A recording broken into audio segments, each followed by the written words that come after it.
Morning traders. So how do we trade the Aussie today? So my theory yesterday was kind of blown completely out the water.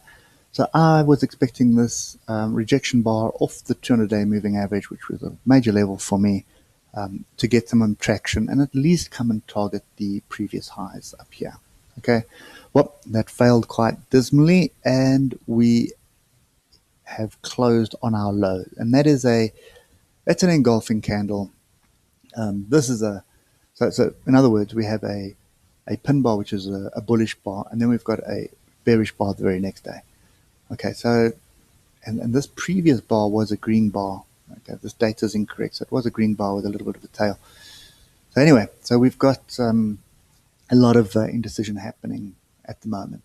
Now, if we just look at the 4-hour here, we are not getting through. You can see how the 200 moving average on the 4 hours also here, and this 4-hour setup here, which was an inside pin bar with confirmation.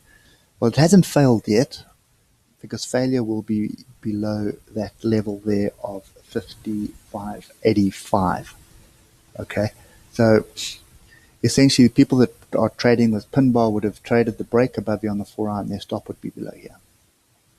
Okay, so I'm still relatively bullish on this, and this to me is still looking very much typical Aussie. Okay, so you have a strong move to the downside, and then you spend days, weeks consolidating before you move back to the upside. Okay, so for me at this stage, you can see the two lines I've drawn in. That is my range, and I'm looking to be long in the bottom of this range and short off the top.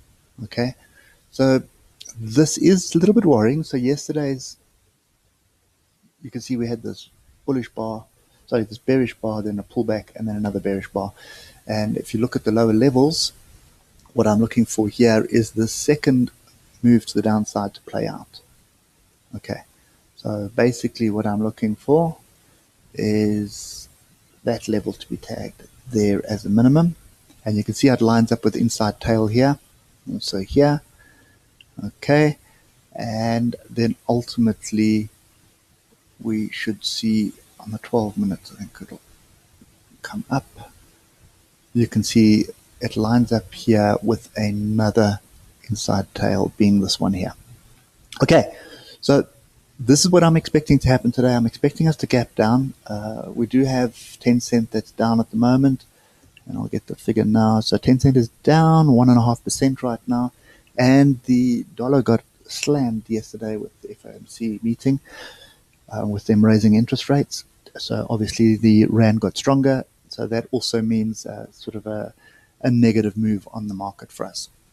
Okay, so I'm looking for us to get down to, what is this level here, 5,900.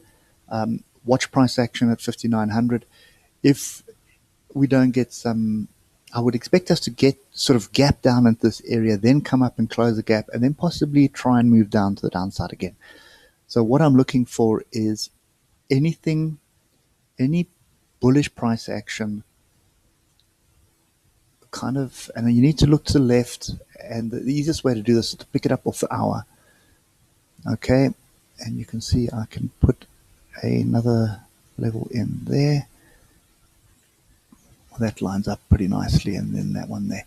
Okay, so you've got this inside tail, you've got this inside tail, right?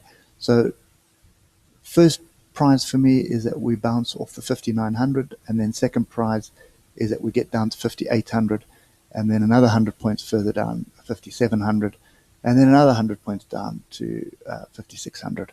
Okay, now if you look at the 1 hour, you can see we are very much in oversold territory. Okay, not that it means much, because we can stay in this area for a long time, but if you look on the past history at the moment, whenever we get to this area, there are buyers stepping in.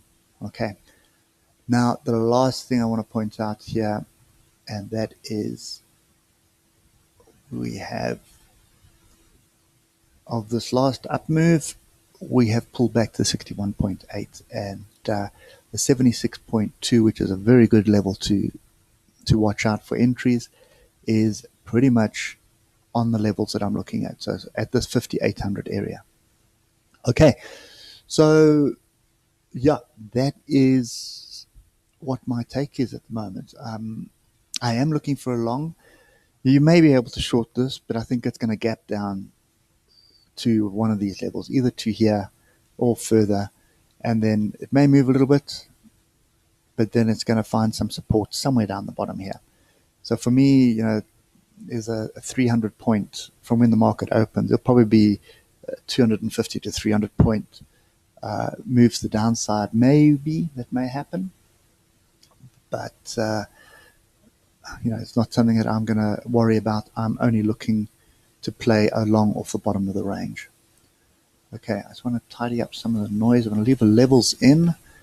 And the last thing I want to highlight here is, okay, so that was the original trend. We gapped up, we're back below it. Okay, there's a trend there. And then we have, more importantly, I want to do that. And you'll see now why I'm doing this.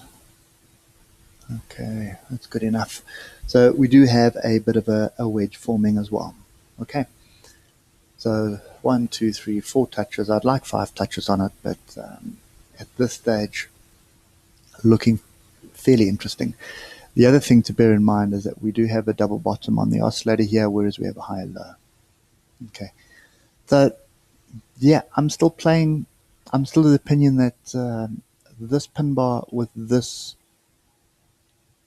engulfing bar here is my signal that we are moving to the upside. Okay, it's only if we break below this tail of this pin bar at 55.85 that I'm going to get I'll change my tune for a move to the downside. But at this stage, the whole year has been a consolidation, and I'm expecting more of the same. So in other words, let it come down, find its feet somewhere in one of these levels here.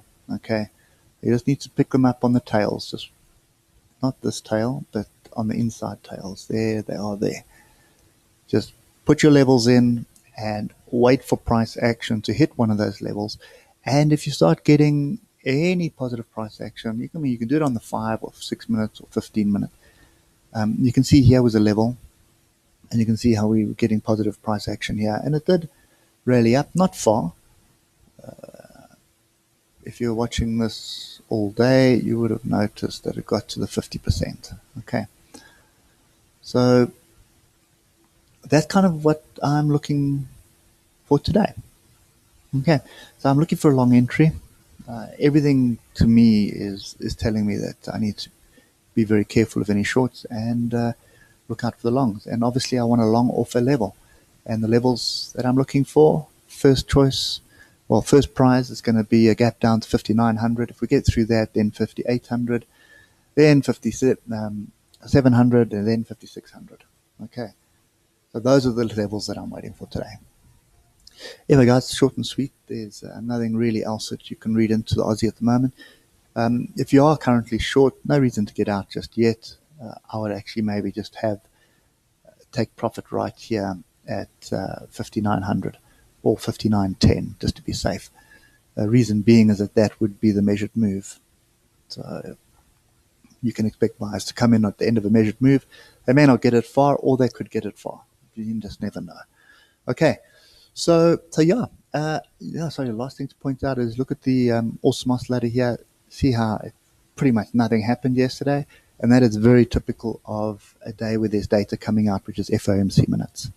Okay, we do have more data coming out this afternoon in the US. We've got payroll data coming out, so that could also move the US markets this afternoon. So anyway, I think for me it's really just watch price action at the moment.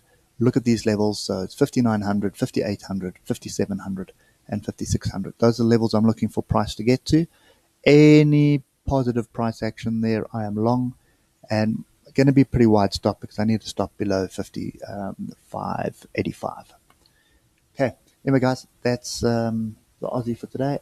Hope it helps. Remember to keep those stops really tight, and enjoy your day. I'll catch up with you guys later. Cheers for now.